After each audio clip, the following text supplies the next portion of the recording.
আসসালামু আলাইকুম। ছবি রান্নাঘরে আপনাদের সবাইকে স্বাগত জানিয়ে আজকে আমি একটা শরবতের রেসিপি নিয়ে হাজির হয়েছি। কাঁচা আমের শরবত।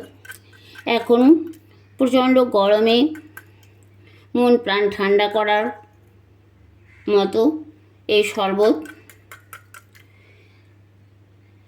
কাঁচা আমের শরবত সবাই খেতে পছন্দ করবে, আর এটা সবাই প্রায় বাড়িতে বানায়, আর আমিও তো বাড়িতে বানাই, সেই জন্য আজকে আপনাদের সঙ্গে শেয়ার করছি।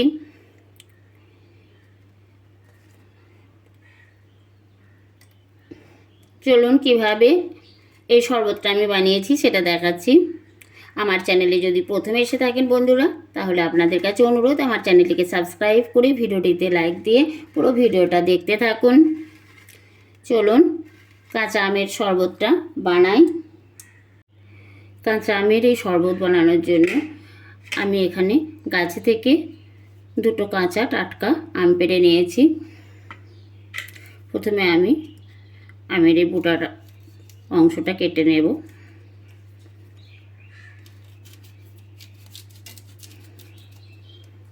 তারপর দুটো টুকরো করে নিয়েছি, ভিতরের এই কুচিগুলো ফেলে দেব।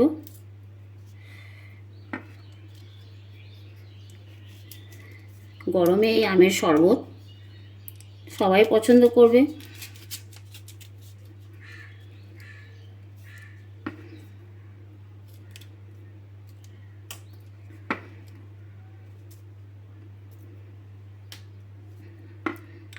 আমি এখানে দু টুকরো করে কেটে নিয়েছি।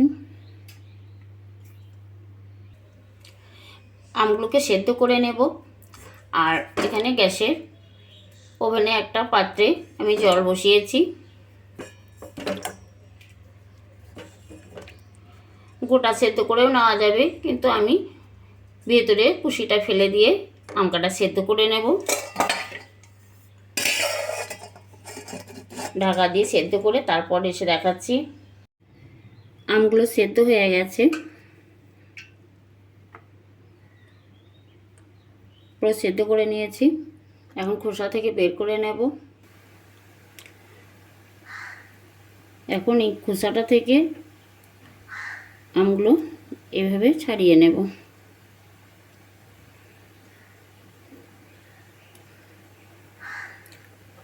আমের শাঁসটা একটা জায়গার মধ্যে নেব।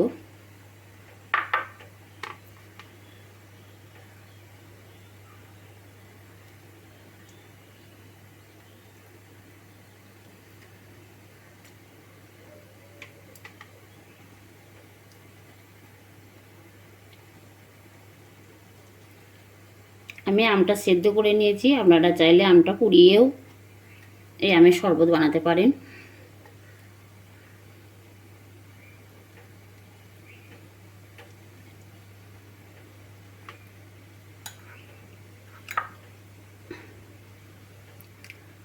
আমের এই শাঁসটা এবার চামচের সাহায্যে ভালোভাবে এভাবে চটকে নেব।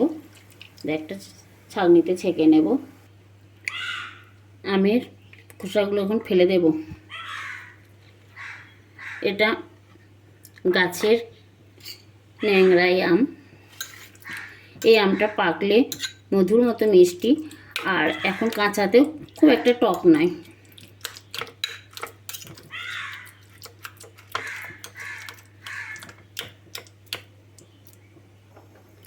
আমি এখানে এই ছাঁকনিটার সাহায্যে আমের এই শাঁসগুলো একটু ছেঁকে নেব।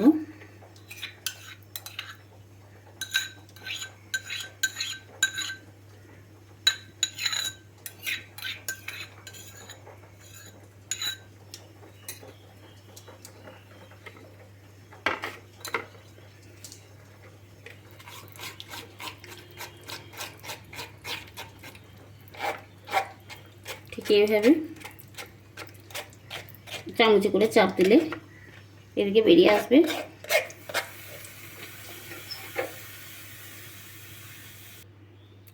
আমের শাঁসটা আমি এভাবে ছেঁকে নিয়েছি।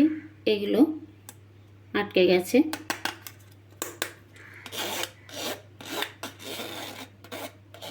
ঠিক এতটা বেরিয়েছে, অনেকটা বেরিয়েছে আমের শাঁসটা। এখন আমি এই দুটো গ্লাসে শরবতটা তৈরি করব।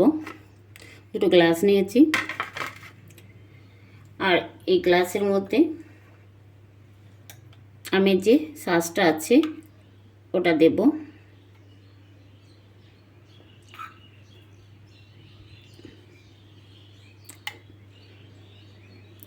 1 টেবিল চামচ করে দিয়েছি।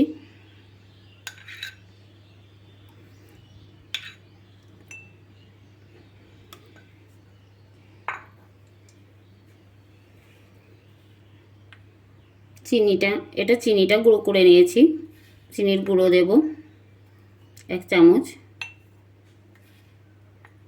এখানে দেব 1 চামচ।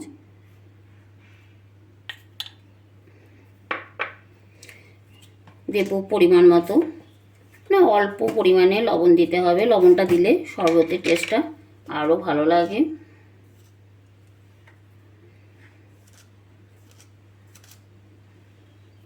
অল্প করে দিয়েছি বিট লবণ।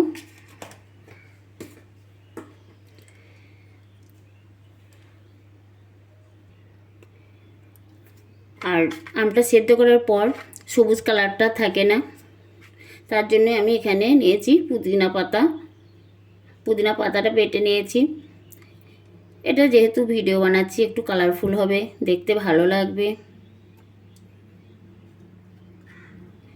যদি পুদিনা পাতা না থাকে তাও কিন্তু এটা নর্মালভাবে ছোট চামচে 1 চামচ করে দিচ্ছি। এমনিও আমের শরবত বানিয়ে খাবেন। এখন আমি দেব খুব ঠান্ডা জল।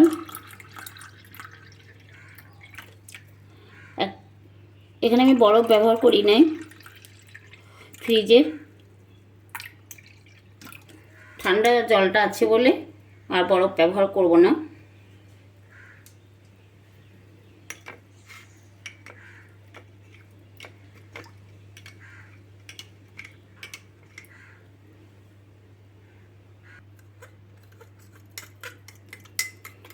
এখন একটা চামচের সাহায্যে এইভাবে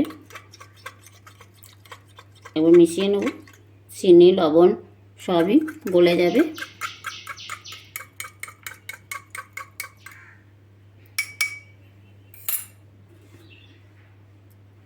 আর একটু জল দেব।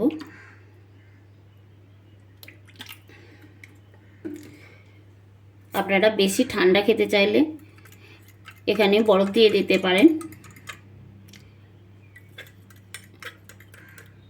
আমার ফ্রিজের জলটা অতিরিক্ত ঠান্ডা আছে, তার জন্য আর বরফটা ব্যবহার করব না।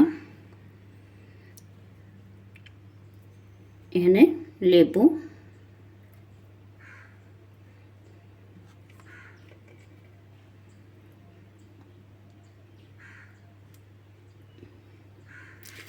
তৈরি হয়ে গেছে কাঁচা আমের শরবত। আর যদি বাড়িতে পুদিনা পাতা না থাকে তাহলেও আমি আর 1 গ্লাস শরবত বানিয়ে দেখিয়ে দিচ্ছি। এখানে আমি আর একটা বড় সাইজের গ্লাস নিয়েছি। এটা কাঁচেরই গ্লাস, আবার ডান্ডা আছে।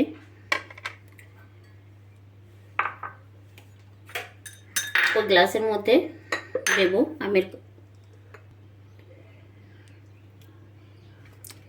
আমের শাঁসটা দিচ্ছি। বড় টেবিল চামচে 1 চামচ। এখানে এটা যেহেতু গ্লাসটা বড় আছে, আর মিষ্টি তো যে যেরকম খাবে তা সেরকমই দিতে হবে। এখানে 2 চামচ আমি চিনির গুঁড়োটা ব্যবহার করেছি। দেব বিট লবণ। এখানে আমি পুদিনা পাতা ব্যবহার করব না।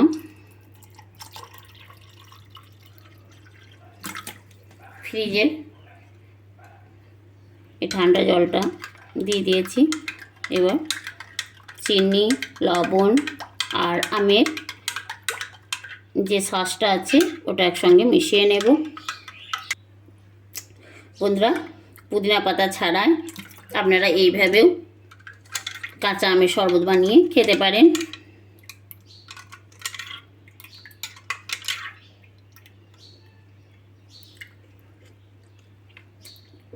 দারুণ টেস্টি হয়েছে।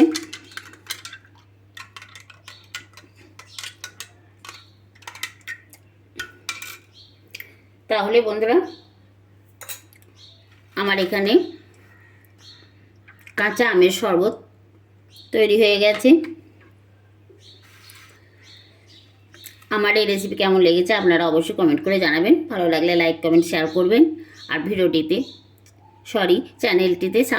চ্যানেলটি সাবস্ক্রাইব করে আমার পাশে থাকবেন। আবার দেখা হবে পরের অন্য কোনো রেসিপিতে, অন্য কোনো ভিডিওতে। আল্লাহ হাফেজ।